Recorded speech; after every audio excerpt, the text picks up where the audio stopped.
Muy bien, en esta parte vamos a conocer un poquito los cambios fundamentales de la reforma energética en materia de electricidad.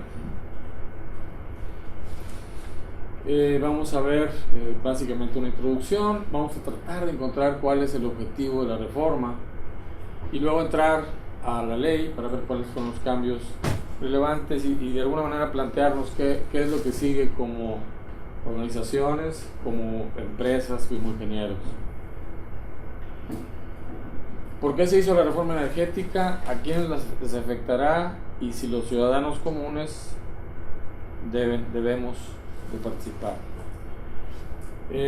A mi juicio, lo primero que tenemos que tratar de entender es cómo opera en nuestro país el sistema legal, el marco legal de nuestro país.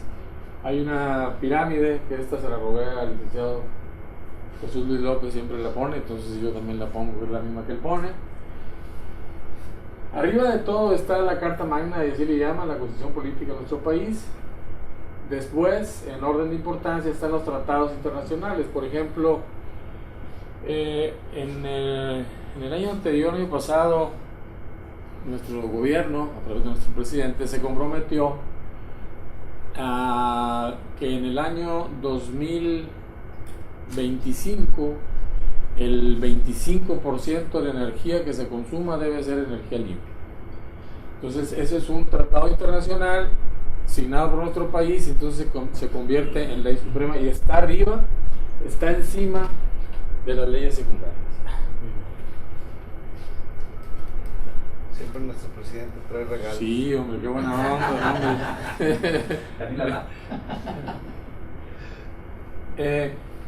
entonces está la Constitución, los tratados internacionales, como por ejemplo ese tratado o el Tratado de Libre Comercio, que ahorita está muy en boga y todos preocupados por lo que pueda pasar en nuestro país con Estados Unidos. Está aquí el tratado en este caso de NAFTA. Y luego siguen las leyes específicas, o le llaman leyes secundarias, pero estas están abajo de la Constitución. Entonces hemos escuchado mucho que se modificó. ¿Desde cuándo están tratando de hacer estas implementaciones? ¿Desde cuándo? Yo recuerdo que desde Cedillo se hizo un intento, se hizo una encuesta, una especie de campaña en todo el país para tratar de cambiar la parte energética de nuestro país. No fue posible, y no era posible, no era por las leyes estas, sino por la Constitución. Ellos sabían, los que están, los diputados, los expertos en la parte legal de nuestro país, saben que nada puede estar, ninguna ley puede subir o sustituir lo establecido en la Constitución. Seguramente algunos recordarán que Fox hizo por ahí, modificó un reglamento de la ley de la industria eléctrica. En aquel tiempo era la ley del Servicio Público de Energía Eléctrica. Modificó el reglamento para cambiar el alcance de lo que podían generar las privadas. Entonces en aquel tiempo el reglamento decía que no podía exceder de 20 megawatts lo que las privadas podían generar y luego vendérselo a comisión. Entonces él quitó esa y dijo, no, pues nomás quitó el reglamento y dijo, pueden vender los excedentes. Antes decía con un máximo de 20 megawatts, y él lo quitó. Y entonces se desató una controversia que de hecho llegó a ser una controversia constitucional. La Suprema Corte falló finalmente en contra de Fox, dijo que no podía cambiar el reglamento que afectaba lo que decía la Constitución. Y la Constitución decía, en el artículo 28, si no me acuerdo, decía, ya que lo cambiaron, decía que solamente el Estado puede generar, distribuir, transmitir y comercializar energía eléctrica. Muy bien, en ese sentido, es como están en esta pirámide dispuestas las leyes. Cuando se requiere modificar una ley, como por ejemplo la ley que rige las relaciones para quienes generan, distribuyen y comercializan energía eléctrica, es necesario que la Constitución lo permita. Entonces tuvieron que modificar el artículo que decía que solamente el Estado puede hacerlo, y entonces lo cambiaron ese artículo para que ahora diga que el Estado se reserva algunas de las funciones relacionadas con la parte eléctrica. Bueno, de este concepto el tema era ¿por qué no lo podían hacer antes? Porque necesitaban cambiar la Constitución, y para cambiar la Constitución se necesitaba realmente un trabajo político sumamente intenso. En este sexenio el señor presidente encontró la manera de cómo lograr esos consensos y pudieron cambiar no solamente los artículos de la Constitución, sino elaborar las leyes secundarias. Abajo de las leyes están los reglamentos. La Constitución, por ejemplo, marca un concepto: solamente el Estado puede generar electricidad.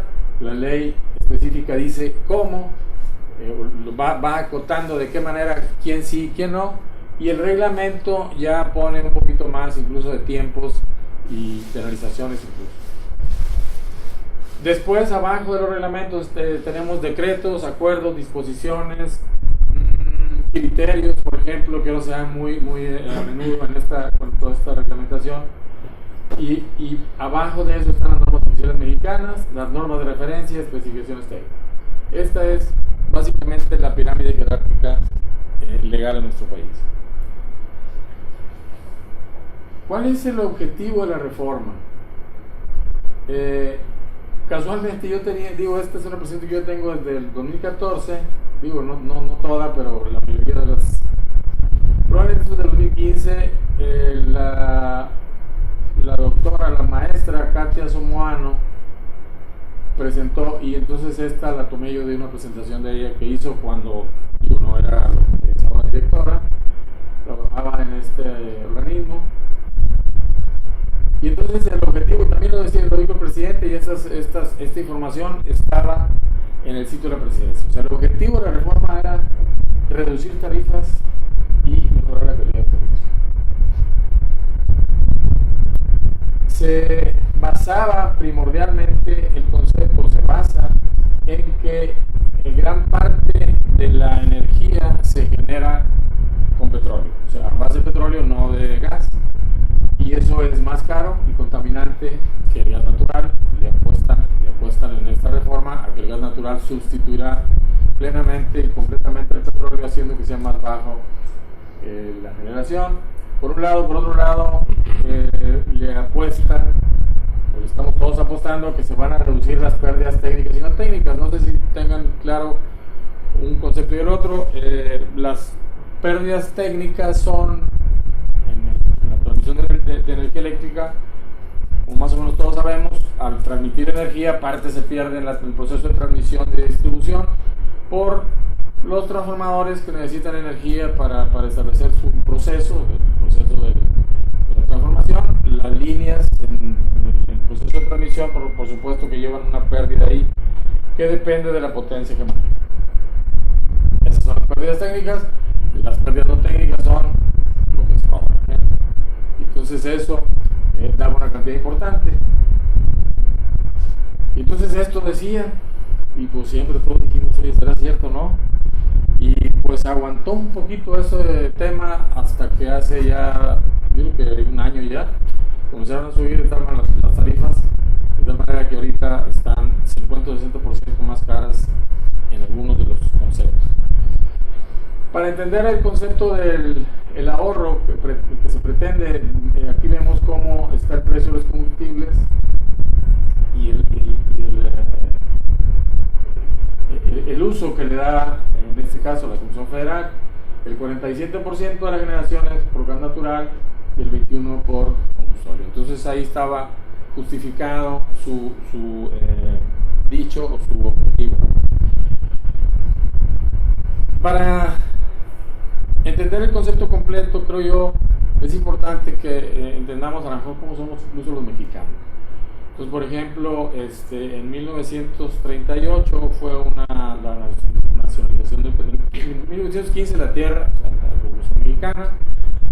De alguna manera se cambió el concepto de la posesión de la tierra, se trató de socializar un poquito más, de hecho se logró. Y en 1938 el petróleo se privatizó por muchas razones, diferentes a las actuales. Y en 1960 se dio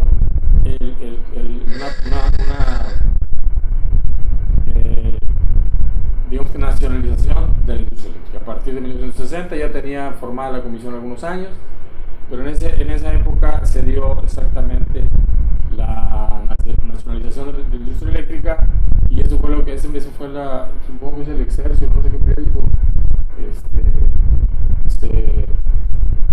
se publicitó de esa manera, y se ve cómo hubo mucha gente que le aplaudió. Sirvió esa nacionalización en nuestro país. Esta gráfica me parece a mí que es significativa. Se nacionaliza, había un 44% de cobertura en el país, o sea, menos de la mitad de la gente tenía electricidad en su casa, y igualmente las industrias. Entonces, aquí vemos cómo venía desde 1910 que comenzó la humanidad a utilizar la electricidad de forma masiva. Esta era la pendiente de crecimiento, y con esa pues íbamos a llegar aquí, ¿verdad? Entonces la nacionalización sirvió.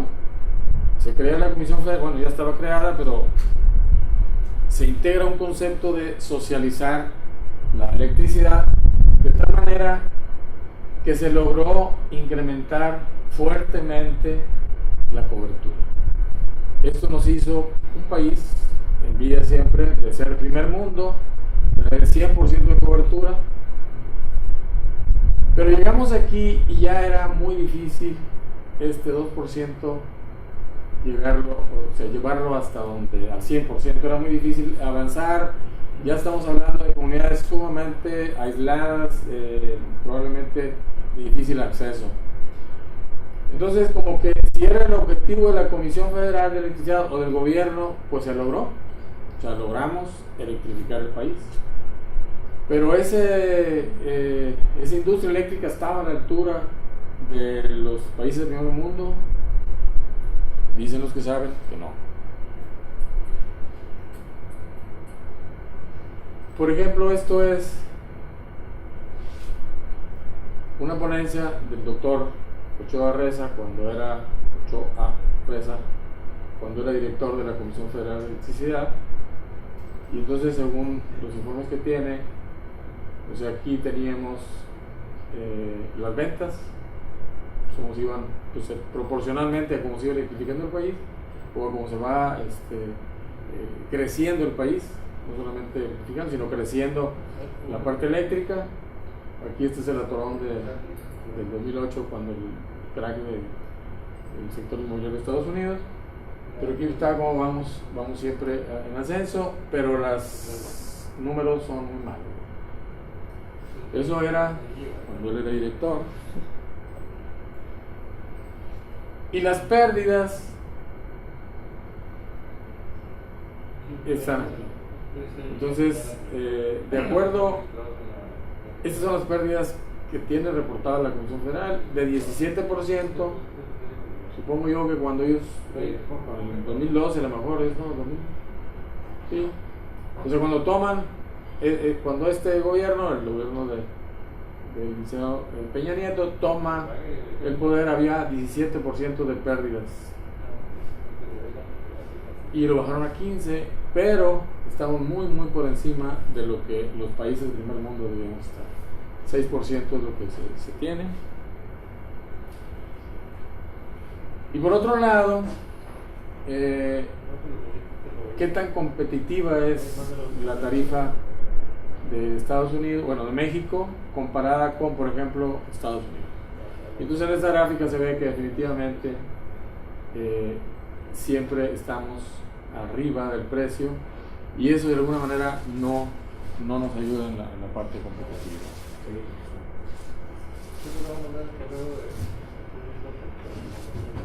Sin embargo, hace 3 días, 5 días, el nuevo director ya comienza a cambiar el discurso. Ya sabemos que la electricidad ahorita subió, no se cumplieron las metas. Sin embargo, ellos, este es un artículo que salió en el Economista el día 8, una entrevista que le hicieron, y entonces ellos ya van cambiando El discurso, más que nada, el concepto sigue siendo el mismo, la reforma se está implementando exactamente como se dijo, no se ha implementado totalmente, hay cosas que están en proceso. Y aquí, por ejemplo, tenemos el TIU, yo no sé si están familiarizados con el TIU, tiempo de somos ingenieros todos, no pregunté. ¿Ingenieros? No. ¿Quiénes son ingenieros? Pato, bueno, vamos parejo, estamos. La Comisión Federal, bueno, ese es a nivel mundial. A nivel mundial, la eficiencia de una empresa eléctrica se mide por el tiempo de interrupción por usuario al año. O sea, ¿cuántos minutos tengo yo como usuario de apagón al año? Entonces, es una manera en que se miden. Hay otras formas. Esta es una de las maneras más simples, porque definitivamente se dividen todos los apagones que se tienen en una zona. De hecho, ellos llevan controles a nivel zonas para después llevarlo a nivel división y después lo llevan a nivel país. Entonces, cada zona, de hecho, tengo entendido, no sé, me corrigen, que los bonos que reciben los superintendentes de zona, por ejemplo, o los funcionarios de cierto nivel en Comisión Federal, están ligados al TIU, al tiempo de interrupción por usuario. O sea, si ellos mantienen su nivel o lo mejoran, les dan su bono. Entonces se vuelve un concurso de maquillaje de cifras para no se crean. Realmente hay cierta, digamos que buena intención y sigue siendo un dato interesante. Aquí, por ejemplo, se habla de que en el 2000 había 300 minutos por año, o sea, más o menos como 5 horas, ¿verdad? 5 horas nos daban, sí, 5 horas nos daban de apagón a los usuarios en el 2000 y ahorita solamente nos dan de apagón al año, o sea, tenemos que repartir. Aquí está hablando de la deuda, de que era extranjera, la cambiaron, el pasivo laboral, yo creo que todos estamos familiarizados. Si tenemos empresas en el pasivo laboral, pues es lo que nos cuesta el personal, lo que le debemos a nuestra gente por tenerla empleada. Entonces ha sido uno de los grandes problemas en Comisión Federal y seguramente por aquí estos datos no lo he analizado a fondo porque esto fue muy rápido, digo muy corto tiempo, pero está ligado a este pasivo laboral. O sea, la Comisión Federal tiene 100,000 empleados, ¿no? Y tiene 30,000 jubilados. Pero como pasa el tiempo va a tener más y más jubilados. Esos jubilados es el pasivo, o sea, eso es lo que finalmente tiene que representa el pasivo laboral, entre otras cosas, pero lo más fuerte. La discusión cuando se dijo, oye, pues vamos a hacer que la Comisión Federal sea productiva, le dijeron, tú hazte cargo, digo, espérame, pero pues también una empresa como Lozano, si me la das quebrada, pues ¿qué voy a hacer con ella? Pues nomás arrastrar la cobija. Entonces la discusión era quién se va a hacer cargo del pasivo laboral y creo que el gobierno federal ha estado absorbiendo gran parte. Entonces el pasivo laboral de 595,000 millones, o sea, es una cantidad, no sé de cuántos camiones de volteo serán, se bajó a 397, un poquito más de la mitad. Y la brecha de las tarifas, aparentemente estamos ya más cerca. Las pérdidas, si vimos la gráfica anterior, andaban en 15%, 16% en 2009, ahorita ya bajaron a 12%. Esos son, digo, para ir acomodando los criterios con los que primero se dijo la reforma y donde nos estamos moviendo. Muy bien, ¿en qué consiste los tiempos, Héctor, tú para me marcas para los breaks si hay que hacer break? No. O Gilberto, no se me marca. Sí. Yo les digo, muy bien. ¿En qué consiste la reforma eléctrica? Primero, se permite la participación de empresas en dos áreas que estaban vedadas: generación y venta de energía. Segundo punto, el Estado conserva el derecho de manejar la red eléctrica nacional. La red eléctrica nacional. Adicionalmente, se encarga de la dueña y la controla. Y la CFE, para lograr esto, la CFE, que era la industria eléctrica completa, la dividieron en filiales y subsidiarias, dos formas, digamos que diferentes de posesión de una empresa, y separaron por procesos y por regiones para simplificar el manejo de esa gran empresa que era la Comisión Federal de Electricidad. Por otro lado, se crea un concepto de un mercado eléctrico mayorista que es fundamental en industrias que se requiere que operen de una manera de acuerdo al libre mercado. Entonces se establece y se arranca prácticamente ya el mercado eléctrico mayorista. Y este mercado está controlado ya por el Centro Nacional de Control de Energía, que es una de las empresas que se creó, no es parte de Comisión Federal, tampoco es subsidiaria, es totalmente una empresa paraestatal. SENACE es una empresa paraestatal. Se genera se crea una figura que se llaman usuarios calificados y les permitirá a esos usuarios calificados comprar energía, puede ser en el mercado eléctrico o pueden hacer contratos directamente con suministradores privados o de Comisión Federal de Electricidad.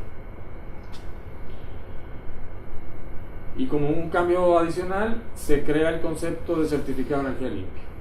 Comentaba al principio, para simplificar lo que significa un tratado internacional, nuestro país ingresa al mundo de los países del primer mundo que buscan no solamente ser un país viable, sino tener un mundo también viable y sustentable, y se obliga a utilizar energía de la llamada limpia. Más adelante veremos exactamente cuál es. Para ello se crearon dos figuras, el usuario calificado. Este usuario es muy importante, seguramente el sector Sánchez va a tocar este tema ampliamente, porque es fundamental y es vital en la nueva industria eléctrica nacional. El usuario calificado es un usuario que cuenta con registro ante la CRE para adquirir el suministro eléctrico como participante del mercado o mediante un suministrador de servicios calificados. En ese momento fue en 2014, se requiere tener una demanda igual o mayor a 3,000. A partir de agosto de este año, creo yo, es a partir de 1,000.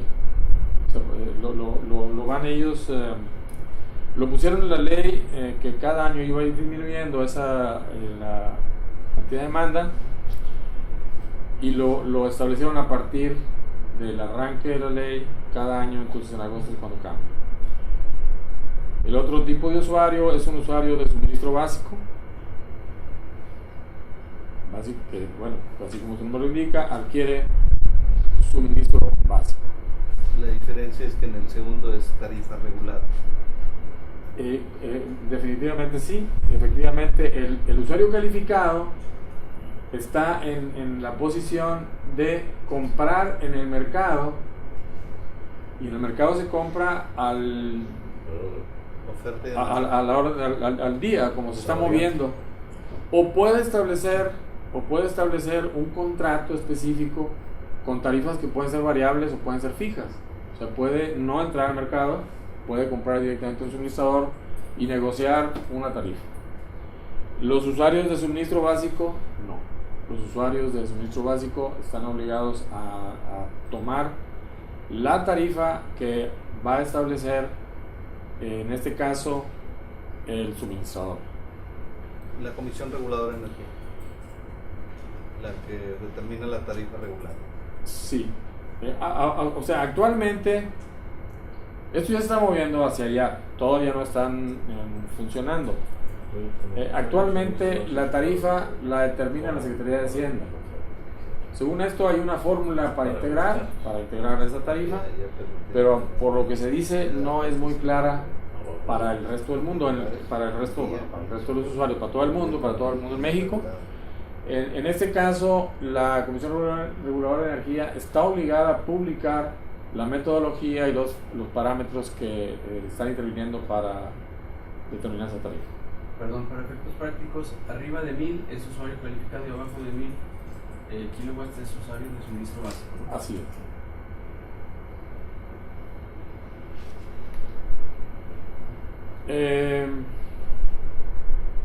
Desde el punto de vista de los fierros, o sea, ¿cómo se van a conectar?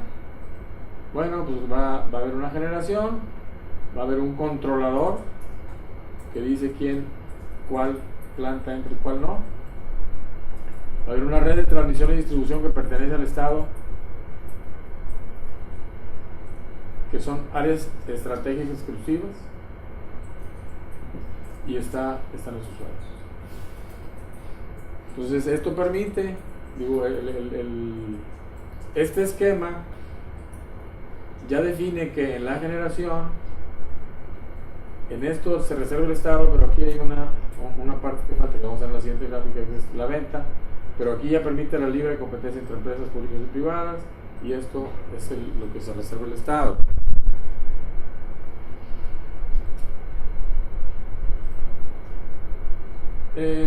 Más o menos es la misma gráfica, pero incluimos la comercialización y el consumo. Entonces, los usuarios calificados pueden pactar precios con los generadores mediante contratos bilaterales, o pueden entrar al mercado eléctrico mayoritario. La generación, ellos estaban previendo que iba a estar por CFE, por Pemex, por razones obvias. Pemex tiene la materia prima, el insumo básico para generar, por los productores independientes y por particulares. La red es del Estado y el SENACE opera y controla.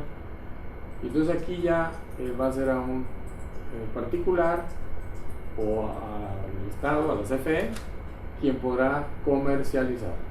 Y en el consumo tendremos aquí, equivocado, debe ser usuario suministro básico, usuario calificado, usuario básico, y ponen una residencia, una casa, porque mayormente van a ser casas, usuarios domésticos, los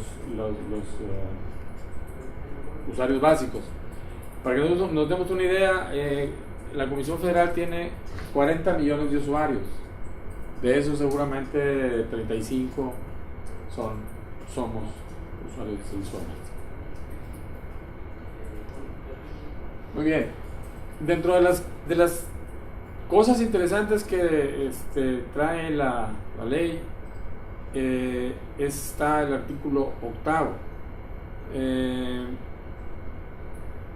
La Comisión Federal tenía un problema de que era un monopolio del Estado, y entonces cuando querían privatizar, querían de alguna manera abrir la industria eléctrica a los privados, se topaban con que pues no podían competir con Comisión Federal porque era un monopolio, generaba, transmitía, distribuía, vendía. Entonces el que quería competir con ellos estaba en desventaja siempre. Entonces tenían que forzar mucho las figuras legales para que pudiera abrirse un poquito. Y es un dato más o menos por todos conocido, que el 25% de la generación actualmente en México es de privados, empresas privadas, que o se le entregan a Comisión Federal, contratos especiales, o operan bajo el concepto de autoabastecimiento. Pero ese autoabastecimiento pues era realmente una simulación de venta de energía eléctrica. ¿No? Hoy todavía sigue siendo. Sí, sigue siendo. De hecho, el autoabastecimiento sigue funcionando y va a seguir funcionando. ¿Y el excedente lo venden como antes de la reforma? Sí. De hecho, la reforma establece que lo que está funcionando ahí se queda. O sea, le llaman contratos legados. O sea, lo que está, ya ahí está. Y va a seguir funcionando con las reglas que tenía. Lo nuevo tiene que entrar bajo los nuevos esquemas.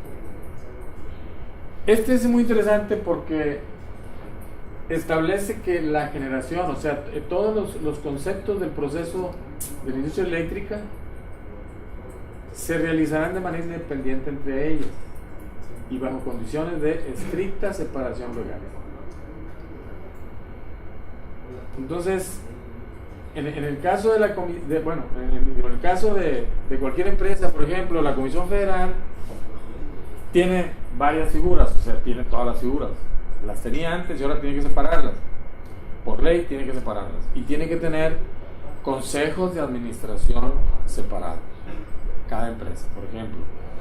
Transmisión es una empresa, se maneja independiente con su propio consejo directivo. Distribución es otra. Generación son 6 regiones, 4 o 6. 6. Las 6 regiones de generación se maneja cada una de forma independiente. Lo que tratan de evitar es obviamente que si yo quiero vender, yo genero electricidad, la quiero para vender, no me permitan vender abiertamente. O sea, puedo vender bajo contratos, pero no vender abiertamente porque es un monopolio. O sea, comienza una empresa pues comienza sola a decir, no, me cuesta bien barato, y la vendo bien barato, aunque no le cueste tan barato. O sea, el problema es los vicios que por naturaleza tiene un monopolio. Entonces esto lo prohíbe. Es muy interesante este artículo y seguramente nos va a tocar ver casos en donde va a haber controversias fuertes entre las empresas y Comisión Federal o el gobierno.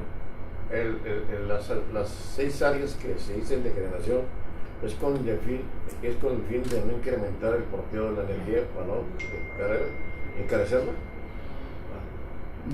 Adelante. Sí, el caso del porteo corresponde a la ley anterior, a la ley del Servicio Público de Energía Eléctrica, y que por cuestiones de ubicación física de la generación había que transportar a diferentes sitios, a diferentes consumidores, y había un cálculo que se generaba a través de varios algoritmos por la parte de programación y planeación de la CFE, y se determinaba un costo por porteo. Hoy la ley nueva de la industria eléctrica establece derechos financieros, dado que permite que cualquier generador, cualquier aportador dentro del mercado eléctrico tenga acceso libre y en igual de circunstancias a todos. De hecho, para la área de transmisión y distribución, que son los encargados de la responsabilidad de la red eléctrica nacional, van a recibir a través de ese cálculo que determina la Comisión Reguladora, a través del SENACE, un ingreso por operar, mantener, mejorar y ampliar la red eléctrica nacional. Entonces, prácticamente dentro de las facultades que el gobierno le otorga, en este caso a la nueva estructura, es permear parte de todos esos ingresos que tiene a través de la generación, tomar en consideración una participación financiera para poder cubrir el servicio que la Comisión Federal de Electricidad va a estar realizando como una actividad de lo que se reservó en exclusividad al Estado, amén de que sí permite asociaciones con contratos con particulares para poder participar en las ampliaciones, mejoras, mantenimiento de la red eléctrica nacional. Si bien es claro que se sigue reservando al Estado, sí pueden participar los particulares. Entonces el término de porteo desaparece y ahora se llaman derechos financieros, y que en ese cálculo la Comisión Reguladora le va a poner a cada generador como una pequeña participación para el servicio de la transmisión y distribución. Nos ocurre muy a menudo a todos. Se empiezan a meter en un tema, entonces uno espera que todo lo domine. Ya hay porteo, entonces uno piensa que todo el mundo sabe que es porteo. Este evento, este foro es precisamente para tratar de esclarecer dudas o plantear que es cualquier duda, cualquier término que no se entienda, lo tratamos de explicar.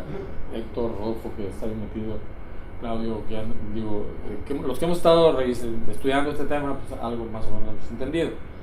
Para tratar de complementar la respuesta a la pregunta del señor Gaitán, ¿por qué se hacen regiones? Yo supongo que se hacen regiones para eficientarlas.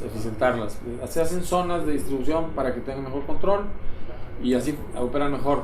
Las empresas de generación, supongo que por la misma razón las hicieron regionales, o sea, estaban operando de manera regional, pero todas con una cabeza en México. Entonces ya la soltaron, la generación la soltaron, dijeron, no, cada región se hace independiente. El tema de porteo, como bien dice Héctor, ya desapareció. Sin embargo, incide, porque de todas maneras hay que transportar la energía.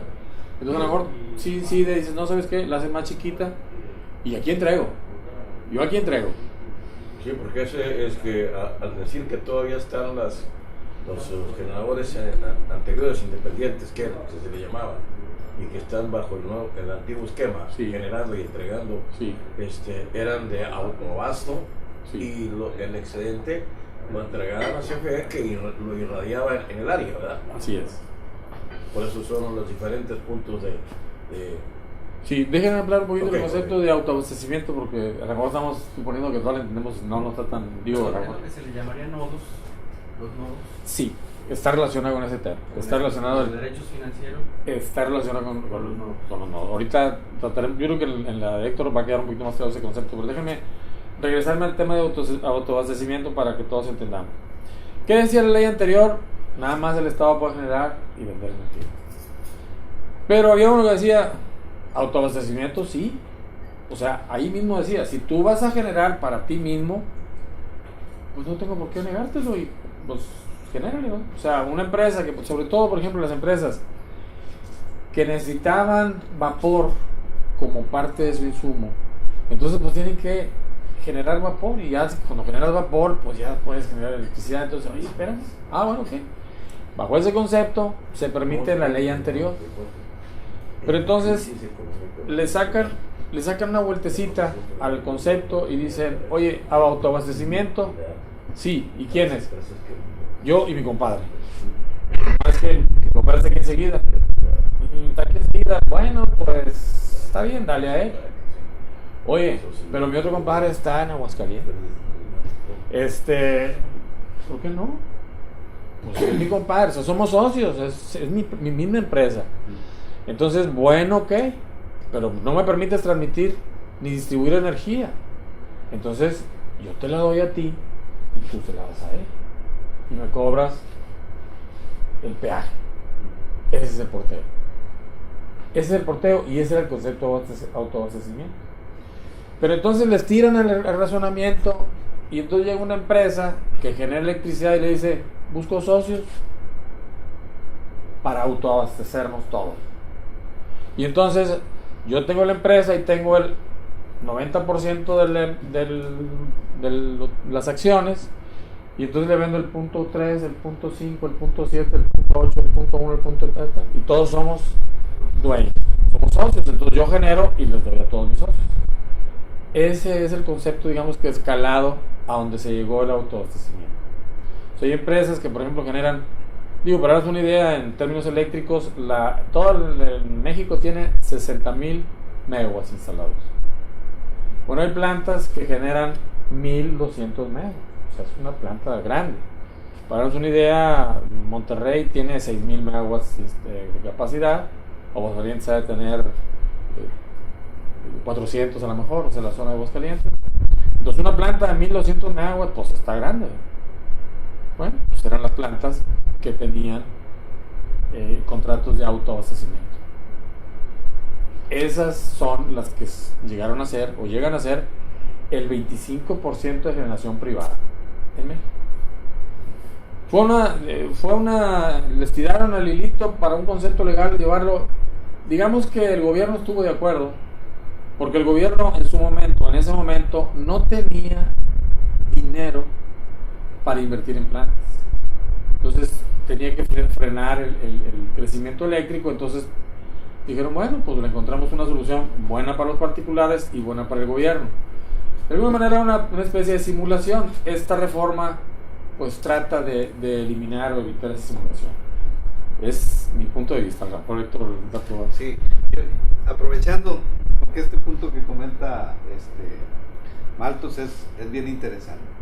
Y esa es la parte que hoy es el propósito de entender cómo funcionan las cosas desde el punto de vista jurídico. Es ahí donde los constructores tenemos que meternos un poquito más. Él habla de simulación, efectivamente para términos prácticos lo es, para términos legales no. Y partimos de una premisa: lo que no está prohibido está permitido. Es decir, todas las leyes tienen dentro de su diseño una motivación, un espíritu. Esa motivación o ese espíritu se da precisamente para permitir cosas o prohibir cosas, ¿no? Entonces, en este sentido, cuando aparece este decreto, que como bien decía Gerardo, fue de alguna manera violentado con respecto a la Carta Magna, sin embargo había un interés común. El gobierno no tiene lana, los particulares sí quieren. Entonces esas lagunas que no dejan muy claro lo que está prohibido, y se hablaba de autoabasto, entonces legalmente los abogados se juntan y dicen, bueno, la figura de autoabasto encaja en un consorcio. En el consorcio también hay un interés común, gente que quiere energía más barata, ¿sí? Y que de acuerdo al interés que tenía el Estado de tener su monopolio natural, no lo permitía, pero bajo ese decreto decía, bueno, si es autoabasto, sí se puede. Entonces, aunque realmente nadie era dueño, formamos una figura legal de consorcio donde todos los participantes, viene Soriana, viene Cemex, viene Alcali, viene fulano de tal, y decimos, vamos a simular la figura de que todos somos dueños, nos inscribimos en un contrato que lo registramos primero ante la autoridad competente, que en este caso sería la Secretaría de Hacienda, y registramos ante la Secretaría de Economía, donde todos somos participantes de un proyecto. Con eso yo voy y registro ante la Comisión Reguladora el concepto de los socios que quieren autoabasto, y como en el reglamento se permite, en el reglamento de la ley, entonces todos encajan y todos estamos de acuerdo, y automáticamente a partir de ahí realmente los inversores del proyecto son 2 o 3 gentes, se termina la planta y entonces yo envío el suministro de energía eléctrica a través del porteo, y automáticamente los beneficiarios de esta condición nueva pues eran los usuarios que obtenían 2, 3, 5% más barata la energía. Entonces esta parte importante es que nosotros como ingenieros en nuestro negocio entendamos que un principio básico que nos regula a todos es que lo que no esté prohibido esté permitido. Entonces, siempre cuando nos atoramos con una bronca, no hay que buscarle en el sentido práctico de las cosas la solución inmediata. Hay que decir, dentro de la ley, a lo mejor leer un poquito y ver lo que no nos tiene prohibido y irnos por ese camino que muchas veces es más fácil. Sí, sí es muy interesante el concepto. Los ingenieros, no sé por qué, y probablemente por formación académica, a lo mejor cultural, o sea, tenemos una manera de pensar, o sea, buscamos cómo hacer las cosas, o sea, cómo solucionar las cosas. Los abogados, y Héctor no es abogado, sin embargo, él tiene una formación más social, o sea, su carrera es de administración pública. Entonces, la manera de pensar es, espérate, vamos a entender qué dice la ley. Y dices, no, mira, ¿cómo? Si nomás conecto el cable y aquí está jalando ya. No, espérame, vamos a ver qué dice la ley. Entonces, ahorita estamos realmente en una coyuntura en el país. Los ingenieros tenemos que dejar de ser como somos y ajustarnos un poquito a la mentalidad de qué es lo que tengo que hacer ahora para insertarme en ese mundo. No se vale decir, no, sí se puede, como sí se puede, ¿no? Incluso ya ahorita, por ejemplo, el trato con la Comisión Federal, con el SENACE, es totalmente diferente. Es totalmente diferente, es apegado a, digamos que a las reglas que ya están claras. De hecho, por eso son importantes estas pláticas, creo yo. Me ha tocado participar en pláticas con la mayoría de la gente, son técnicos, y es siempre el mismo concepto. Oiga, pero ¿por qué? ¿Por qué complican tanto las cosas? No, hay que ajustarse a un marco legal. Muy bien, estamos con monopolios, entonces está claro por qué se hacen, y digo, se tratan de evitar, Y entonces suministro eléctrico, hablamos de productos, energía, más productos asociados, más atención.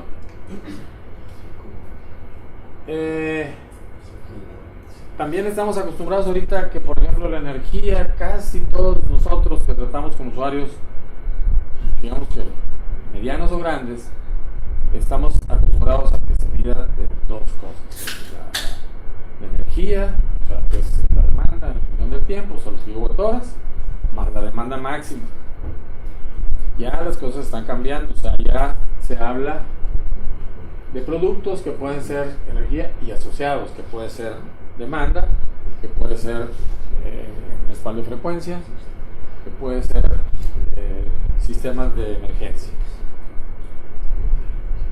Entonces el suministro le aplica todas estas cosas y entonces el básico se provee bajo regulación tarifaria. O sea, es importante saber que los usuarios básicos estarán sujetos a la regulación tarifaria que va a emitir la Comisión Reguladora de Energía, y el calificado va a entrar a un régimen de competencia si lo decide, o puede hacer contratos a largo plazo. Último recurso. Aquí ya comenzamos esta es una parte del suministro eléctrico que es interesante y es importante que lo sepamos. La mayoría de nuestros usuarios, nuestros clientes, son usuarios calificados. Entonces ya la Comisión Federal está enviando. ¿Vas a tocar ese tema tú, ¿verdad? Poquito.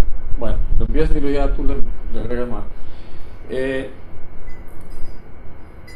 Ya la Comisión Federal está enviando notificaciones a los usuarios diciendo: oye, tú eres calificado, regístrate. Entonces, ¿cómo? ¿Yo por qué? ¿Dónde dice? ¿De parte de quién y cómo? Entonces, y te dice ahí mismo en el escrito que te dice Comisión, porque así dice la ley, te dice: si tú no te registras,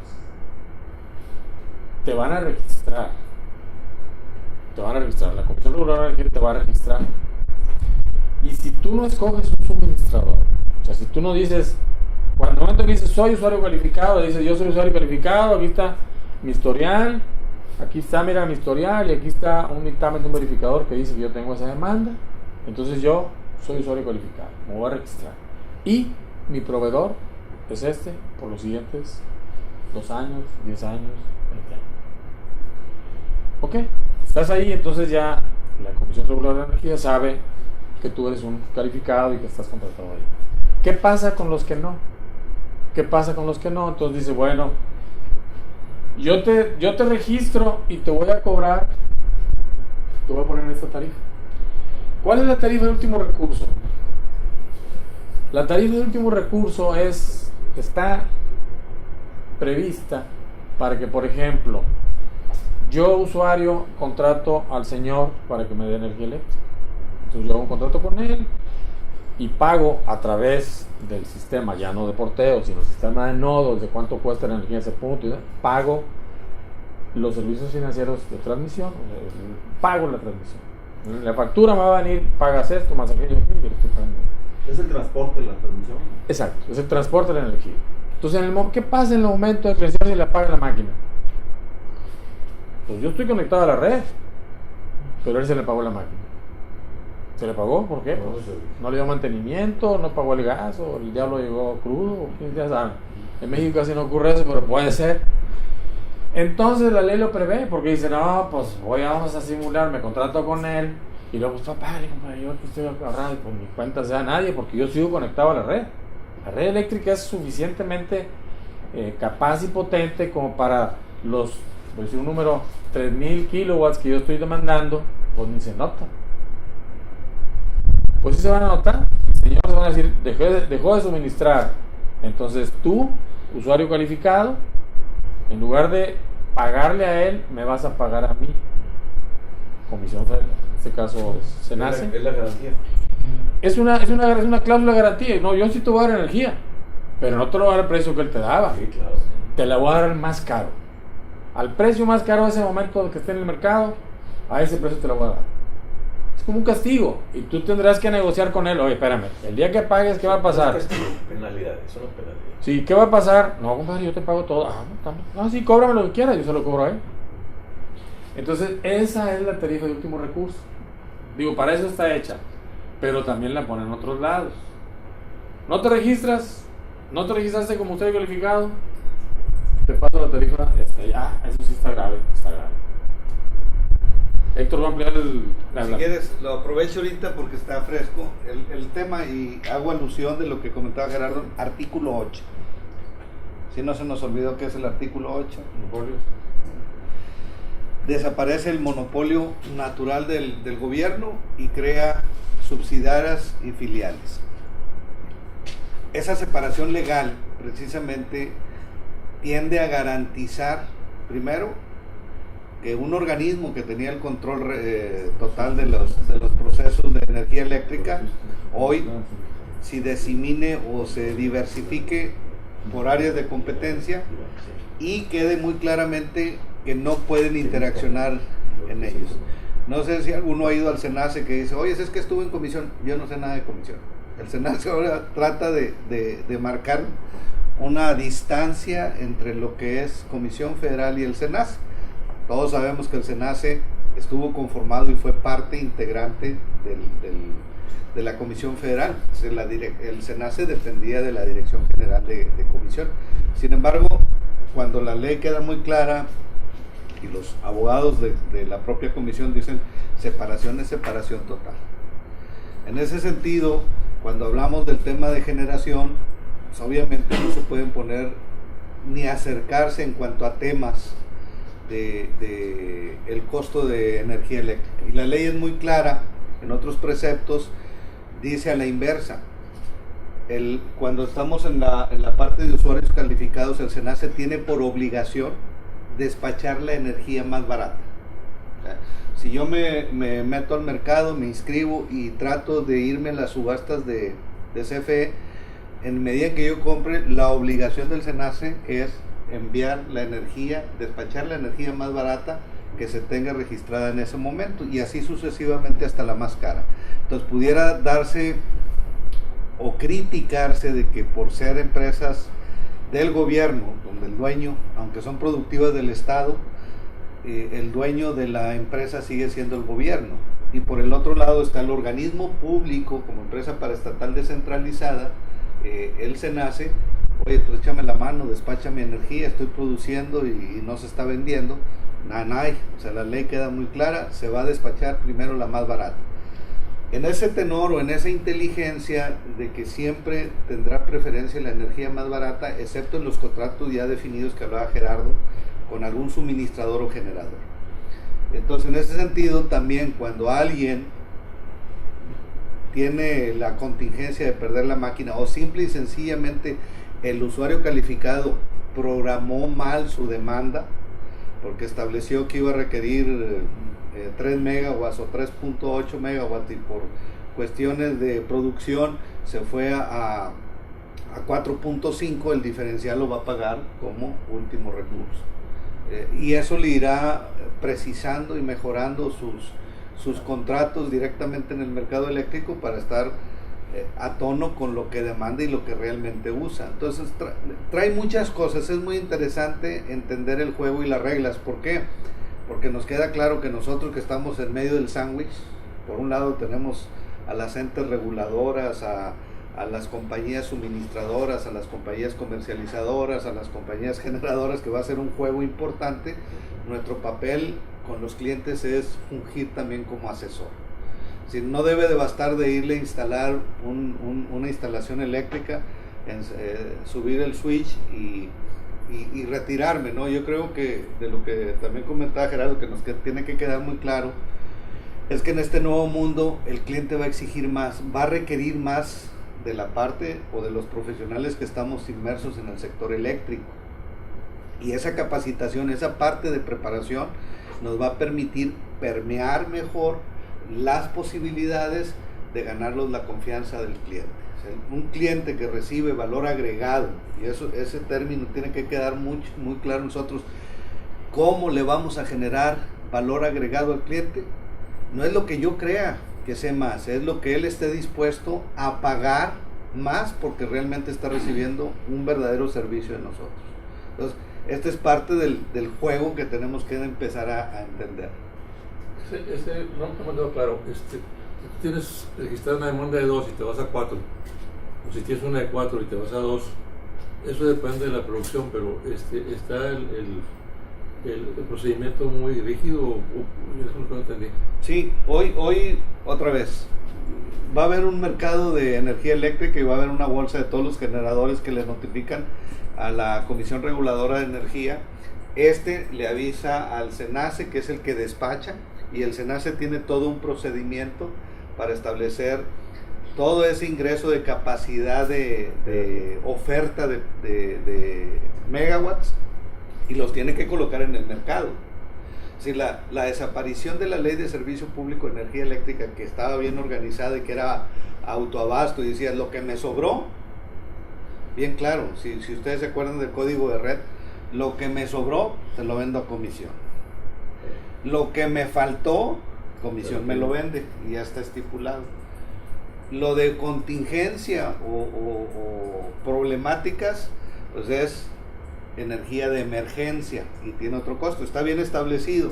Aquí pasa lo mismo, o sea, yo como usuario tengo que determinar qué es lo que necesito, cuáles son mis demandas, cuáles son mis características de proceso en tiempo, y tengo que acercarme muy cercano a lo que le voy a contratar al mercado o al suministrador. Si trabajas 2 turnos en una planta, y en esos 2 turnos tienes una demanda de 4, Sí. y en la madrugada pues tienes una demanda de 1, entonces ¿cómo está ahí Es la demanda promedio. Al final del camino tú vas a tener y jugar.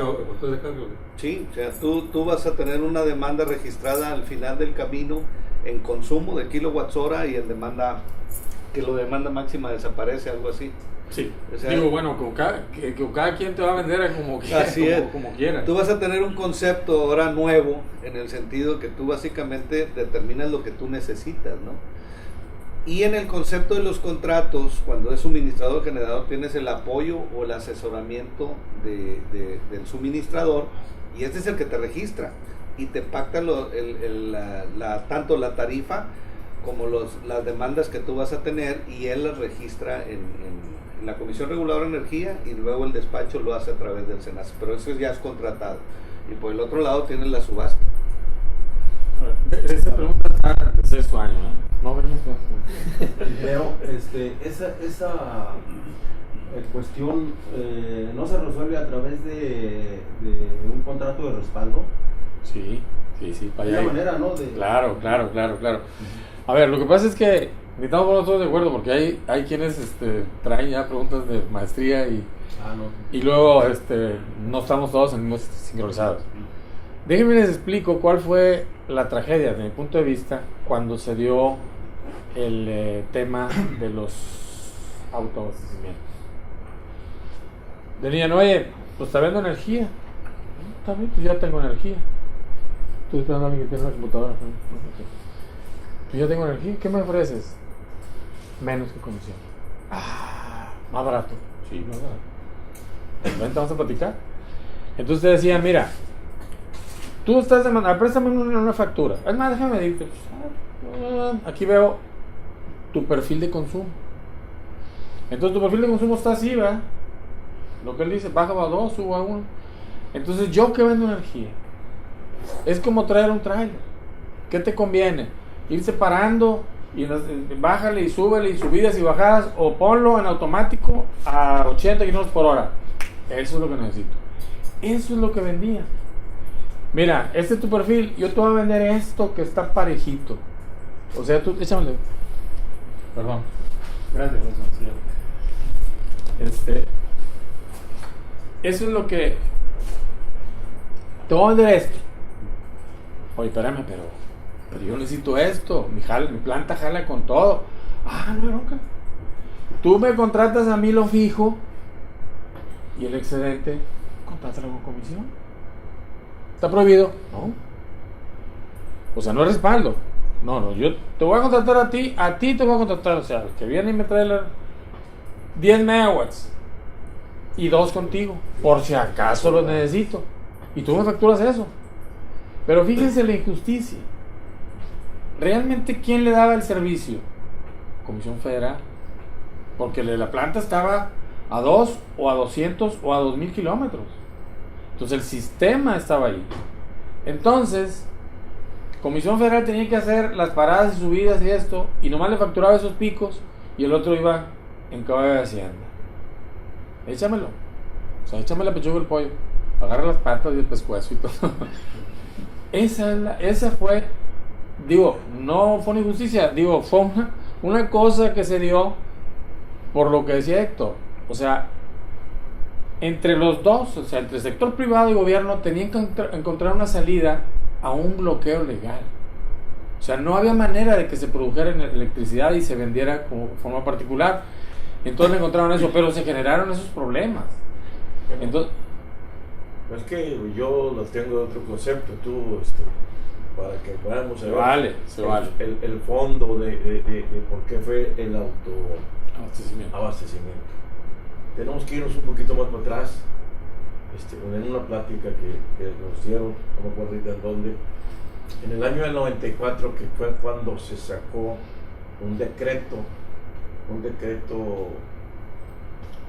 permiso provisional a la Constitución en la generación de energía para poder sacar la generación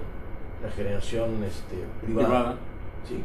Porque el gobierno federal venía de una venta de todos sus grupos de 500 empresas paraestatales que eran del gobierno y que las vendieron. ¿Sí? Entonces la misma industria pesada que compró, las mismas empresas mexicanas que compraron, esas empresas necesitaban energía. En ese entonces, acordémonos que teníamos una problemática de economía del país, y el país no tenía el recurso para poner plantas de energía, y se requería ese tipo de infraestructura para poder nivelar la carga, y el país no lo podía dar. Entonces, para poder sustentar y amortizar la generación de la construcción de una planta de generación de energía eléctrica, se necesitan más de 20 años, 20, 15 o 20 años para que se pague. Es lo que pedían los industriales. Empezó aquí en Nuevo León, sí es cierto lo que tú comentas, empezó aquí en Nuevo León, se juntaron con el gobierno, y le pidieron la oportunidad de generar, y se lo hizo la primera parte la compañía Iberdrola con los empresarios de Nuevo León, y entonces pusieron la primera planta de generación en coparticipación, inversionistas extranjeros con inversión para necesidades de mexicanos. Y a raíz de todo eso se abrieron en varias partes del país, donde la industria que se vendió se necesitaba para poder generar y producir y hacer rentables las empresas que emplean. Ese permiso constitucional lo dio un diputado, ahorita me acuerdo. El permiso nomás dura 20 años. 20 años, por eso nuestra reforma lo decía el propio gobierno, el propio presidente, que era urgente, porque un permiso provisional no se puede renovar, se tiene que cambiar la Constitución, y más en ese rubro. Y fue es una de las consecuencias de por qué se tenían que primero hacer la reforma al artículo, que siempre marcas tú, 25, 27, 28. Esos artículos que fueron donde entraron, y otras cosas que hizo el gobierno en esa época para poder solventar y sacar adelante. Ya por eso Comisión Federal de Electricidad no podía instalar mucha infraestructura, porque era uno de los acuerdos que hice en el triángulo piramidal, en la cuarta región, ahí donde te lo marca, donde hay los convenios, los acuerdos, y esos acuerdos no le permitían. Hoy se siente diferente la comisión, lo expresan los mismos directores, ¿verdad? Sí. Necesitamos plantas eléctricas, sí, para poder entrar en lo que tú estás comentando ahorita. Ese es un comentario que les quiero dar. Para tratar de llegar al tema que decía Claudio, que se fue afortunadamente, para que no... no, pero el tema dice, oye, espérame, entonces yo necesito 4, pero realmente necesito 2 y a veces 4. A donde iba con el comentario de que se generó una situación un poquito injusta hacia la Comisión Federal porque pues le pasaron la bronca. Oye, tú generas todo, o sea, tú aviéntame la bronca del pico máximo y el pico máximo está montado sobre lo que tú estás generando. Y tú me lo entregas pues rodando ahí fijo, bloque completo en tal parte y yo tengo que andar haciendo 1000 maniobras para poder llevarla donde tú mismo ya pactaste entregarla. Ahorita la ley cambió, seguramente Héctor lo va a ver. Entonces este caso ya no es con Comisión Federal ni con el particular, es con el SENACE, es el dueño de la red. Entonces dices, oye, yo quiero, fíjate, Comisión, fíjate que yo no sé, compadre. Oye, particular, fíjate, espérame, yo no sé. ¿Cuánto quieres? Ve y pregúntale al SENACE. Ve y pregúntale al SENACE. Oye, ¿puedo aquí con qué? No, unos 2. No. Dime cuánto, compadre. Y fírmalo. Dime cuánto y dime de qué tipo son tus motores, cómo es tu carga. Todo lo que piden en el anexo B o anexo 4. Oye, es un libro. Pues, ¿cómo quieres que te dé buen servicio si no me dices qué quieres? Dime qué quieres exactamente y yo te voy a hacer 3 estudios para poder decirte así te lo voy a dar. Tú me construyes todo esto, se lo das al ente que es en este caso CFE de transmisión o distribución y yo te doy el servicio. Pero dime qué vas a necesitar. Entonces, oye, espérame, entonces tú qué, yo nomás te voy a decir cómo te puedes conectar a la red nacional, que es monopolio del Estado. Yo te voy a decir cómo te puedes conectar. Tú, ¿dónde te vas a comprar? Es otra bronca. Ese es otro problema. ¿A quién le vas a comprar? Es otro problema. Oye, no, pues me cuesta muy caro contigo. ¿Está abierto? Genera tu propia electricidad. O pone enseguida de ti una planta. O que el que quiere la planta te haga la infraestructura y te la dé allí. ¿Se vale? Sí se vale. Afortunadamente no estaba para contradecirme, Claudio, entonces ya pasamos de ese punto. Sí está claro, ¿eh? ¿Cómo vamos a estar? Digo, son temas muy complicados, son complejos. Héctor y yo tenemos pues 3 años que lleva la reforma estudiando y casi no coincidimos en eventos así. A veces, digo yo, somos proveedor y cliente los dos. O sea, yo le compro cosas, a veces él me compra cosas. Más al revés, siempre le vendo yo y le compro muy poquito. Tenemos una relación y nos vemos a menudo por muchas razones, pero esto casi no lo vemos. Entonces, igual con Popo, con Claudio, seguramente hay diferentes enfoques. Ya vieron que el enfoque mío pues es más bien de ingeniería y el de Héctor es totalmente apegado a lo legal. Muy bien. Lo que pasa es que el SENACE no deja de ser el equilibrio en el factor de la producción, ¿verdad? Sí, claro. Es el controlador. Esa es la garantía de que el servicio, de que el sistema jale. Continuo. Exactamente, el sistema jale. Entonces ellos nada más ven. El otro es administrativo. Si yo veo 6 condiciones, mis cosas son estas 6 condiciones que significan la calidad del servicio. Son las 6 condiciones. Al rato van a salir por ahí. Muy bien. El artículo 46. Bueno, es como ¿a qué le toca a cada quien? O sea, ¿la venta de energía a un tercero? Ah, perdón, este artículo lo pongo por una cosa. Para hacer cualquier figura... ¿Te perdiste la explicación? Estuvo con madre. Estás haciendo billetes. Ahora cuesta más. Todos los le llaman participantes del mercado, son figuras del mercado. Tienen que registrarse en la red. Entonces yo quiero ser pues yo voy a construir un edificio de apartamentos, entonces yo quiero pues comprar energía en 13.8, lo que no se podía, y los iba a vender a todos los usuarios, sean departamentos, sean locales comerciales. ¿Sí puedo vender? No, sí. Entonces, ¿qué soy yo? Pues ahí eres suministrador, así como tú quieres es comprar y vender, sí, pues eres suministrador. Necesitas permiso en la CRE. ¿Cuánto tarda un permiso en la CRE? Pues bajó de 600 días a 400 con la reforma. Afortunadamente ya nomás 400 días. Ay, güey, ¿es lo que tardo para...? Sí.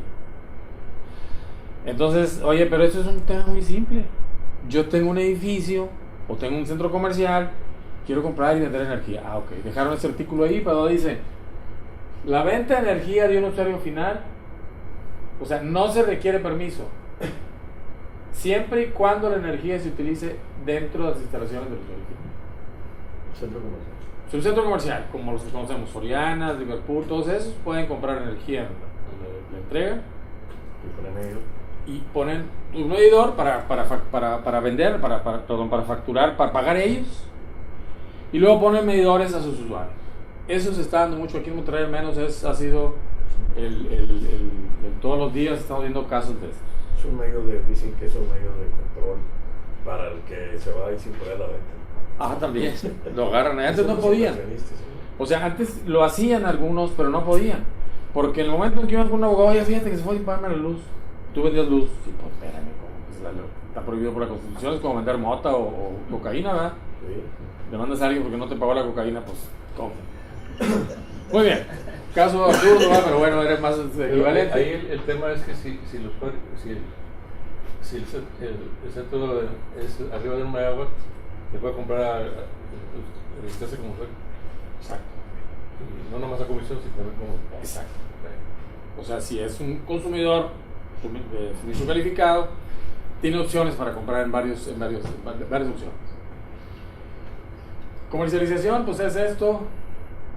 La CFE proveerá suministro básico. Los grandes usuarios, lo que dice Octavio, pueden comprar su energía a suministradores de servicios calificados o directamente en el mercado. Y entonces los suministradores, ya lo estamos viendo, que ofrecen productos combinados.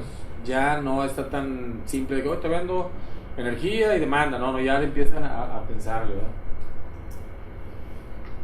Esta es la comercialización.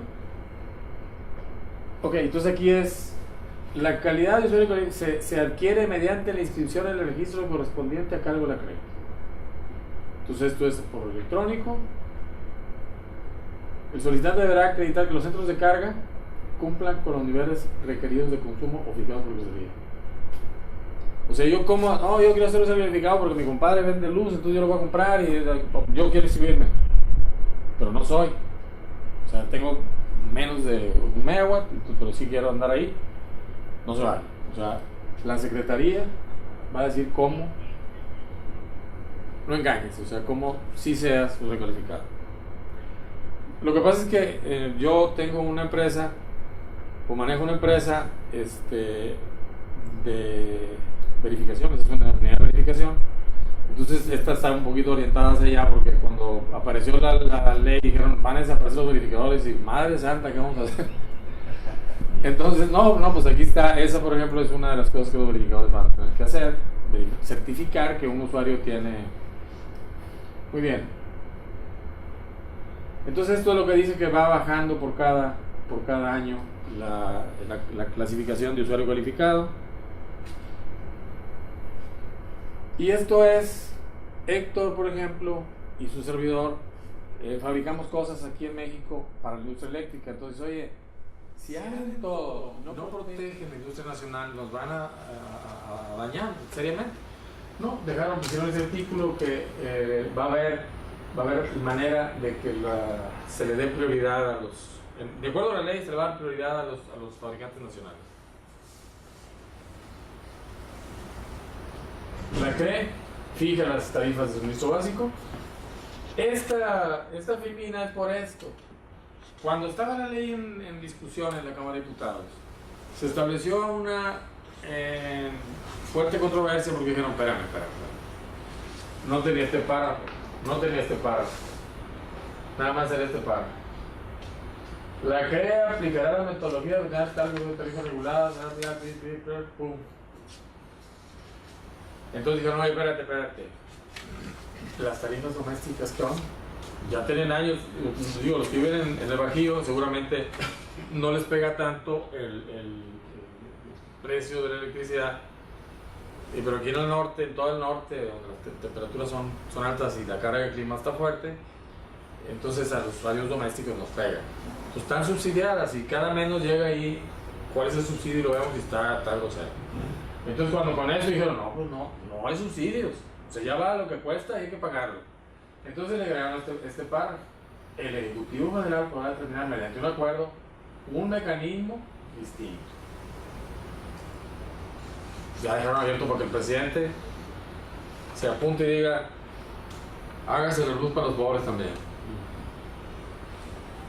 Y por otro lado, la misma ley habla de sanciones. Entonces ya anteriormente no les daba dientes o no daba dientes. Las sanciones venían al final y así fue una cosa que se referían a otro lado y las sanciones estaban vagas. Aquí, por ejemplo, fíjense, en caso de que el SENACE le diga al señor que está generando, arranca la planta porque estamos en... No, compadre, fíjate que no vino, la pichancha no jala, entonces no puedo. Y no puedo, ¿por qué? Porque ahorita vas a parar en Baraca. No me interesa. No arranca. No puedo. O desconecta o conecta. Una instrucción que da el SENACE. Si no la cumples, abstenerse de realizar cualquier acto que instruya el SENACE sin causa.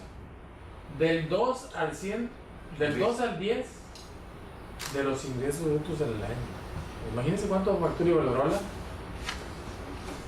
Cientos, por miles de millones de pesos. Claro. Pues por el año. Al año. Entonces imagínate de qué tamaño es la multa. Entonces les da dientes. O sea, ahí va directo. Pum. Suspender el servicio de transmisión o distribución de forma generalizada sin causa justificada. Incumplir las obligaciones en materia de separación contable. O sea, lo que decíamos de los monopolios. Incumplir las restricciones a la transmisión y uso indebido de información privilegiada. Muy bien. Déjenme nomás comentar aquí un detalle. No sé si recuerdan los ingenieros que estamos aquí. La mayoría por morbo técnico llevamos una estadística de cuáles son los apagones más grandes en el mundo. Entonces el último apagón de Nueva York fue yo creo que en el 2011 por ahí. Hubo un apagón y toda la costa este desde Canadá hasta, no sé, yo creo que acá fueron los patriotas por ahí, todo estuvo apagado.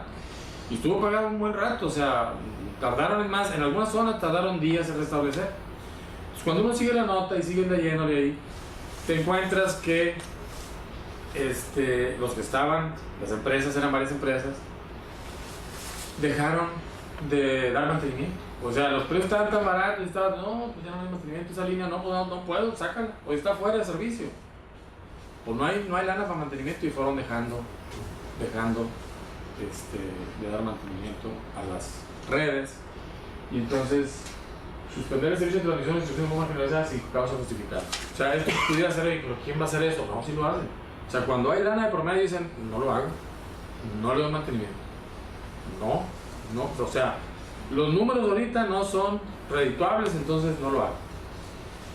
Según dicen los que saben, yo me he platicado con gente, sobre todo españoles y gringos, esta ley es una combinación, o sea, no la inventaron aquí, digamos que le copiaron, o sea, tomaron lo mejor de varias leyes, de un sistema que hay en Estados Unidos, creo que por ahí por Nueva York, o sea, la regulación que aplica ahí y la que aplica en España.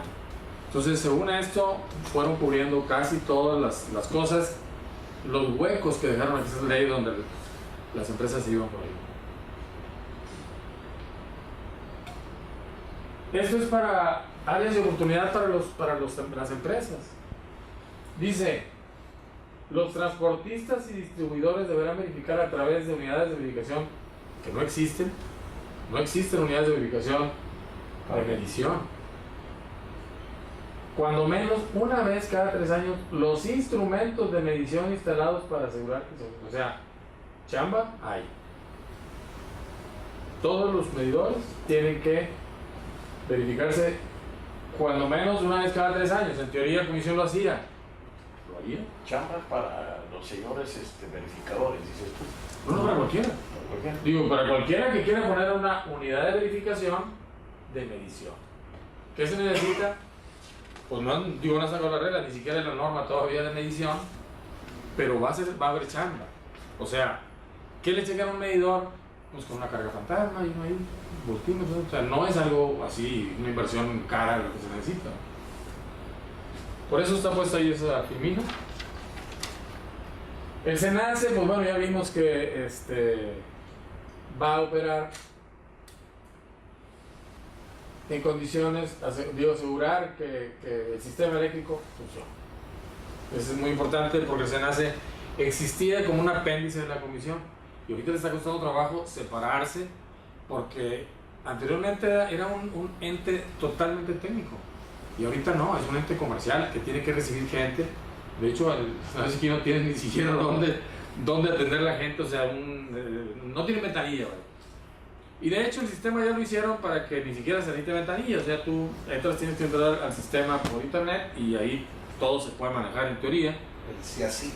El CIASIC, sin embargo, pues si requieren, oye, aclárame una duda, pues le mandas, te la contestan y oye, no te entiendo, porque vamos a sentarnos y no tienen todavía la infraestructura, están en ese proceso de armar su infraestructura, porque tienen que armar una estructura pues muy grande desde recursos humanos, sistema de calidad, muchas cosas que antes, digamos que la Comisión Federal les daba el servicio.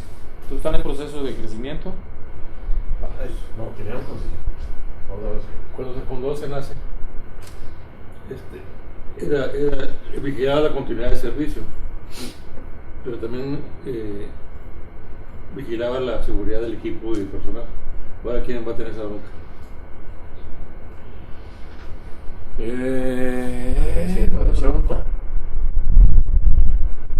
Bueno, el equipo de transmisión. sí. Dicen que va a estar la sugerencia de transmisión. Sí, bueno. ¿De quién es la red? De conexión, igual de transmisión. Entonces el responsable. O sea, del que sea la red, hay una red de transmisión y una red de distribución. Entonces ellos son responsables de que la red esté en buenas condiciones. El SENACE de que el sistema tenga la continuidad, de buen servicio. Entonces, ¿a quién le toca? Se está cayendo un poste. Al SENACE no sabe. El SENACE le dice a la distribución: dame tus programas de mantenimiento, dame tus índices de falla, dame Pero ahí te va tu Digo, supongo yo que sí va a ser. Tenemos hoy con un cliente que le dieron una carga de 4000 kVA, ¿sí? Y se lo dan desde el alimentador, porque la regulación de un circuito son 7500 kVA. Entonces, está saturado y le vas a hacer, dice, haz tu propio línea, te voy a dar el trazo y me vas a reconstruir todo como obra específica.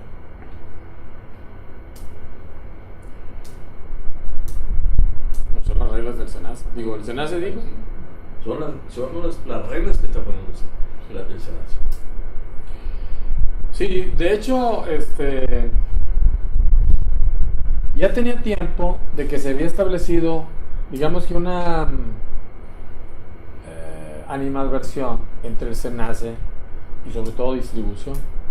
O sea, distribución maneja 115 para abajo. Entonces, la puerta de entrada para preguntar, ¿me puedes dar luz o no? Era distribución. Entonces ibas a distribución, dice, oye, necesito, sí, está bien, ¿quién eres? No, tú. Pues, ¿cómo te llevas con el gerente? Pues ve y dile, el gerente, no. Digo, supongo que así jalaban ustedes. A lo mejor me equivoco, ¿verdad? Pues sí, está bien, una impresioncita de red ahí, un tapcito y agárrate. Y el SENACE, no, yo no quiero taps, ya no quiero taps. No, es un problema. Entonces el SENACE te pedía, a lo mejor se iban a veces al otro extremo, pero lo que estaban cuidando era la continuidad del servicio. ¿Qué significa un tap? Pues haz de cuenta que es una línea y tú empiezas a sacar derivaciones. Entonces, pues, si uno tiene una falla, ¡tum!, borra a todos. Entonces las broncas son para, oye, no tengo luz. No, pues se fue la línea. Pues sí, pero ¿cuándo vas? No, pues estoy esperando que cállate, pero si tú... Yo hice al revés. Tú eres el que me da el servicio. Tú eres el que me tienes que asegurar buen servicio. Sobre todo ahora, plano. O sea, yo estoy vendiéndole a mi cliente y falló tu red. ¿Qué onda, compadre? Bríncale. O sea, mi cliente no está consumiendo porque tú no le diste servicio. Son los problemas que se van a generar ahora. Y la CFE de ahí se toma para su reconstrucción. Exactamente. Se aprovechan para decir. Nomás que tenemos la problemática de que es áreas frías y áreas calientes, áreas frías y áreas calientes, áreas frías y áreas calientes. Y esa operatividad te lo ven diferente, porque nos ven diferentes ahora, Sí. los constructores, tú bien sabes.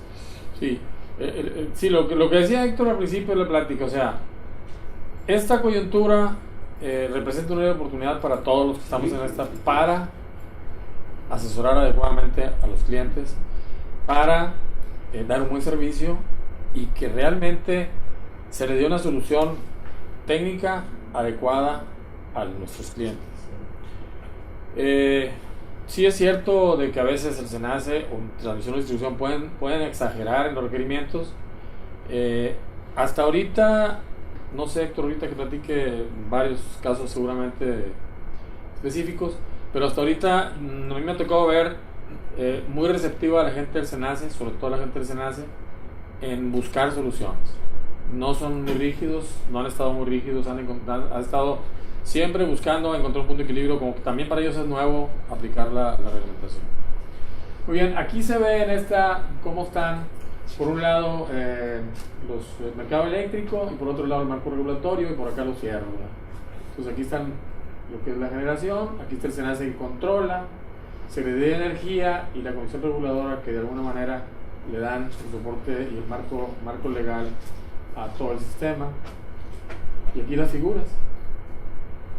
Esta fue una ponencia del ingeniero Meraz, que es el director del SENACE. Aquí está cómo, de acuerdo al oficio 300, que es un oficio que determinó cómo se iban a repartir o a dividir la CFE. Entonces en azul están las filiales y en celeste las subsidiarias. La diferencia entre filial y subsidiaria: la filial, el Estado tiene que tener la mayoría. La filial, el Estado tiene que tener la mayoría. Entonces, por ejemplo, la generación tiene la mayoría.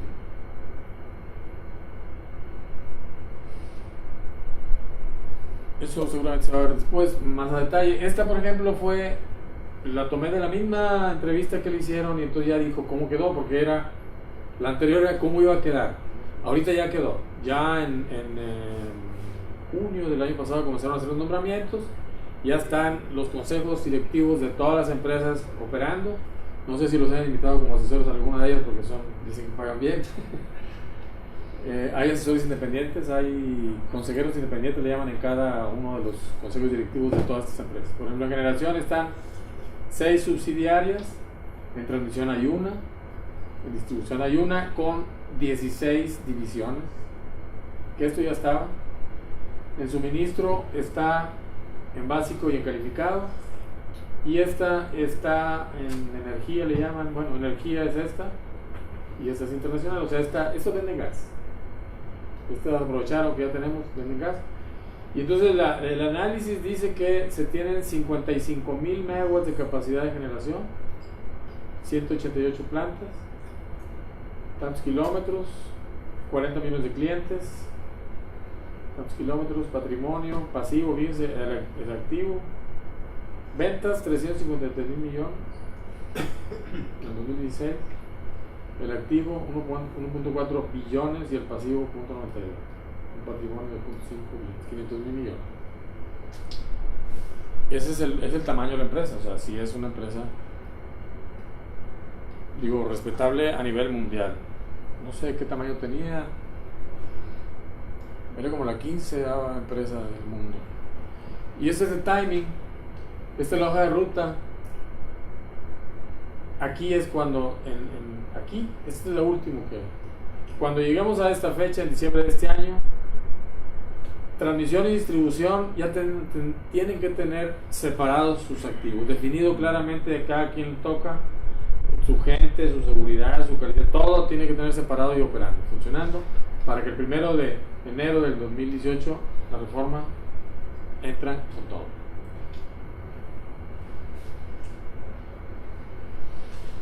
Muy bien, el otro tema interesante, certificado de energías limpias. ¿Cuáles son? Más o menos tenemos una idea todos, pero son muchas.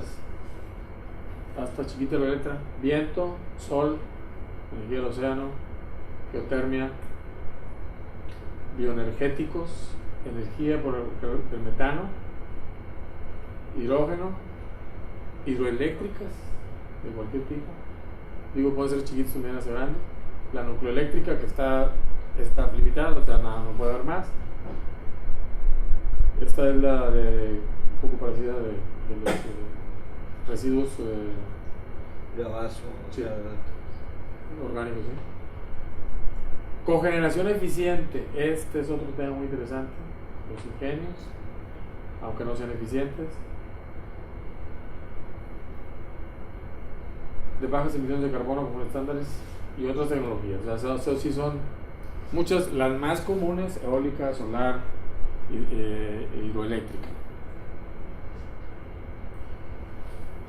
Entonces aquí es donde estamos, que en el 2024 se requiere un 32. Esos son los compromisos. Y entonces esto es lo que están pidiendo a partir de ya. O sea, en el 2018 los usuarios calificados tienen que tener el 5% de la energía que consuman, tienen que ser limpia. Entonces, áreas de oportunidad para nosotros. ¿Lo están haciendo? Nadie. Ellos prevén, esta es una proyección que dicen que en el 2018 el 5, en el 19 el 5.8, para llegar a la meta que se tiene del 35%. O sea, aquí se tiene supuestamente el 20%. O sea, en este momento ya tenemos el 20%. ¿Ese 20% de qué se compone? Pues básicamente de las hidroeléctricas. Las hidroeléctricas, las eólicas, que sí hay más o menos, están fuertes. Las solares, casi no. O sea, hay. Perdón, ingeniero, cuando dijiste oportunidades de negocio para los CELS, que nadie los tiene, ¿cómo sería un poquito más de información de esa oportunidad? ¿Traes tú eso más adelante o empezamos de una Muy vez? poco. El enfoque ahí básicamente es: esto nace a partir de que México se integra al convenio de Kioto, donde el objetivo era mayor inversión sobre energías renovables, con la intención fundamental de bajar las emisiones derivadas de carbón y por consecuencia mejorar el medio ambiente, ¿no? En ese entonces todos los países que participaron, a excepción de China, a excepción de Estados Unidos, que no quiso, era que se generaran incentivos y aparecieron los bonos de carbón. Los bonos de carbón en su momento eran incentivos que, a través de este convenio internacional y de la fuente de recursos que provenían de todos los participantes, se garantizaba que aquel productor de energía limpia, adicionalmente a la venta de la energía, por la cantidad de toneladas de disminución de gases efecto invernadero, obtuviera bonos de carbón que si no mal recuerdo, estoy hablando de hace 5 o 6 años, tenían un costo de $7. Entonces, todas aquellas empresas a nivel mundial que eran sancionadas por emitir altos índices de contaminación al medio ambiente, estaban obligados a comprar bonos de carbón para evitar la penalización. Entonces, procesos como, por ejemplo, las cementeras, que por su proceso natural es eminentemente contaminadora, pues ya sabían. Entonces iban y compraban en el mercado de bonos de carbón cierta cantidad de estos certificados. Llegaba a Semarnat o el equivalente en otro país, decía: oye, sí, pero como decía, anulo, es como en las matemáticas, no tengo uno positivo y tengo uno negativo. Por un lado estoy emitiendo, pero por el otro lado estoy contribuyendo a generar recursos para incentivar la producción de energías limpias.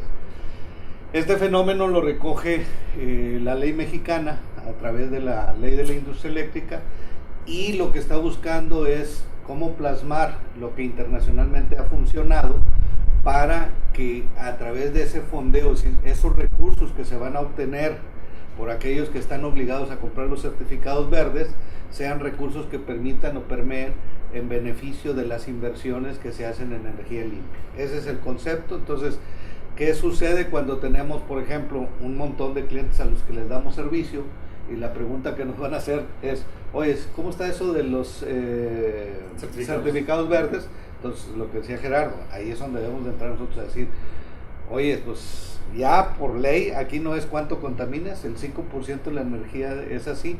Esta tarea la van a hacer muchos los suministradores. La plataforma o el portafolio de ofrecimiento de energía eléctrica a través de sus comercializadores, pues van a hacer la labor de que cada usuario tenga sus certificados verdes y cumplan con las disposiciones de ley. Pero nosotros también podemos ser partícipes. Recuerden que hoy la ley establece que no puede ser más de 2 actividades dentro del mercado. Si eres generador, puedes ser suministrador o puedes ser comercializador, pero no puedes más de 2 actividades realizarlas en una sola empresa. Entonces tienes que constituir empresas con separación legal para poder cumplir todas las actividades. En ese sentido, nosotros podemos participar con esta oportunidad de visión en poder apoyar a los particulares que se ven obligados a tener que comprar certificados de energía limpia. Y es básicamente orientarlos e inclusive dentro de nuestras actividades podernos tomar una actividad que establece las nuevas disposiciones de la ley para acrecentar las posibilidades de negocio. Sí, o sea, la ley dice el 5% de la energía, o sea, dice saber agarrarse la factura de un usuario y saber tú cuánto energía al año, tanto, entonces son tantos kilowatt-horas lo que tienes que para el próximo año prever energía limpia. Lo que decía Héctor, los suministradores grandes, los suministradores que van a estar jugando en el mercado, en este caso Comisión Federal, seguramente Iberdrola, Fisterra, bueno, aquí El NER. Hay 10, pues ya están viendo ese mercado y dicen, ¿sabes qué? Yo te voy a ofrecer venderte la energía y te voy a certificar. Entonces, Comisión, que es lo que dice Héctor, Comisión Federal hizo una subastas mediano plazo, largo plazo, lo llamaron, ¿qué? Y esto fue en el 2015, yo creo, o el 2016, yo creo que fue el año pasado. Se asignaron estos contratos, 17 contratos. Y entonces, esto lo hizo Comisión Federal. Entonces va a poner estos 17, están en proceso estos, y tiene que terminarlos creo que en el 2018. O sea, esos están en proceso, todos esos son, no sé si se acuerdan que habían dado unos ganadores y luego se dijeron, eso está fuera. Estos fueron los ganadores, entonces, por ejemplo, en Aguascalientes, pues está uno de estos, no sé cuál será. Ah, mira, aquí está. Este va a estar en Aguascalientes, 63 megawatts, y este es eólico. Aquí los azules son eólicos, este es eólico. Solares nada más. Vamos aquí uno, Solar Vegas A. Es solares. Perdón, son solares estos. Los que tienen Eólico nada más es este. Tamaulipas. Y estos. Bueno, esto lo está haciendo ya la Comisión Federal. O sea, ¿por qué? Pues son no sé cuántos megawatts, es un mundo de megawatts. Lo que concursaron y lo que van a tener, pero se necesita muchísimo. Y esta energía es intermitente. O sea, no, el problema de solar y la eólica son intermitentes. O sea, pasó una nube y se apagó la luz. Perdón, aquí por ejemplo hubo una subasta y estas empresas ganaron para venderle la energía a Comisión Federal de Electricidad. Los bonos o los CELS, ¿ya son de Comisión Federal o son de estas empresas? No, yo creo que son de comisión. Yo creo que no sé exactamente cómo está el contrato entre ellos y Comisión Federal, porque ellos van a poner la lana, o sea, obviamente ellos ofrecieron Ganaron la subasta una subasta y tú vas a vender cada megawatt en tanto, y entonces así, ¿cómo va a pagar comisión?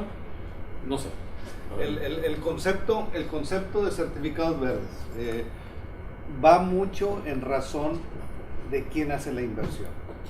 En este caso, Comisión lanza la convocatoria y van a ser plantas que van a ser de comisión. Algunos particulares pueden, a través de los contratos legados, entregar energía a comisión para su venta. Lo que se establece en el marco jurídico es que aquellos inversionistas que obtienen obviamente el beneficio de la facturación de la energía eléctrica obtienen los certificados verdes. El gobierno les reconoce por la cantidad de energía suministrada considerada como energía verde, le pone la cantidad de certificados que tiene cada generador. Entonces, esos certificados se van a comercializar. Si la propiedad es de la CFE, esos bonos van a ser prácticamente de la Comisión Federal. Si son del generador que está prestando un servicio de generación, van a ser del generador. Y esos certificados se van a estipular a través también de la Comisión Reguladora de Energía, que es el que va a poner el valor o el precio dependiendo del tipo de energía y la cantidad de emisiones no contaminadas que evita al medio ambiente, y el tenedor de esos bonos los pone a disposición de que los compre. Ahorita, por ejemplo, de acuerdo al marco legal, el 5% es obligatorio, pero hay empresas que probablemente busquen no nada más el 5% y puedan tener más, o sea, no está limitado. Entonces aquí es bien importante la capacidad de negociación. Hoy, si ustedes ven muchos estereotipos que le dan posesión social a las empresas socialmente responsables, empresas no contaminantes. Entonces va a venir una revolución en ese sentido, que también es otra oportunidad de negocio. Sí, para empezar, hay que saberle a los clientes orientarlos. Seguramente en este momento ya se están acercando muchos proveedores, suministradores de electricidad a las grandes empresas. Hoy yo te vendo electricidad bajo esas condiciones, una serie de alternativas que les dan. Una de ellas es esta. Una oportunidad de negocio es instalar los campos solares, o sea, los parques que pueden ser de cualquiera de las energías. Las más comunes, como les decía, son solar, eólica, pero también está la cogeneración eficiente. Entonces, de hecho, va a haber una plática en este seminario que la va a dar el doctor Armando Llamas con respecto a la última regulación que hubo con respecto a la cogeneración eficiente.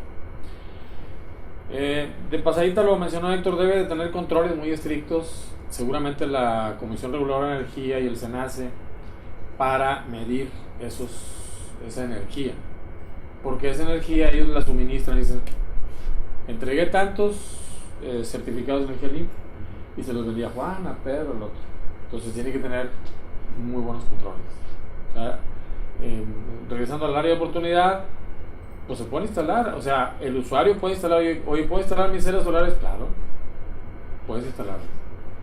Tiene sus reglas, creo que más adelante se mencionan, pero hasta 500 kilowatts. Hasta 500 sin permiso, y si no pasas a los 400 días del... acabamos allí. Esto es lo que traemos así como introducción hacia...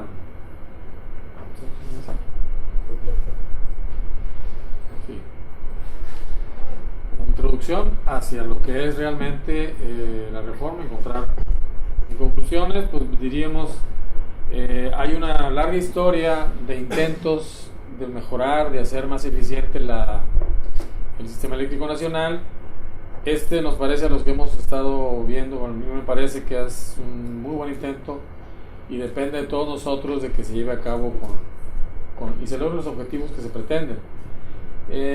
Yo de alguna manera dije que al principio el discurso está cambiando del gobierno, o sea, ellos dijeron desde el principio el objetivo es ahorrar, hacer más barata la energía, y ahorita no está en ese sentido acomodándose, pero seguramente hay más factores.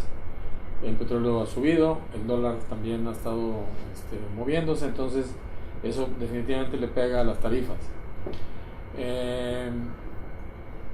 Yo creo que a la larga, y por lo que hemos leído en otros lados, este modelo ha funcionado para hacer que realmente la energía cueste más barata, por un lado, y por otro lado el país no tenga esos brincos y esos bloqueos que a veces tenía por vaivenes políticos, en donde no tiene dinero para invertir, como decía Gaitán. que la carga sube y el gobierno no tiene esas prioridades porque se fija otras prioridades, a lo mejor el gasto social lo prioriza y entonces atora un poquito el progreso del país, que está ligado directamente al insumo eléctrico. Por lo pronto aquí nos separamos.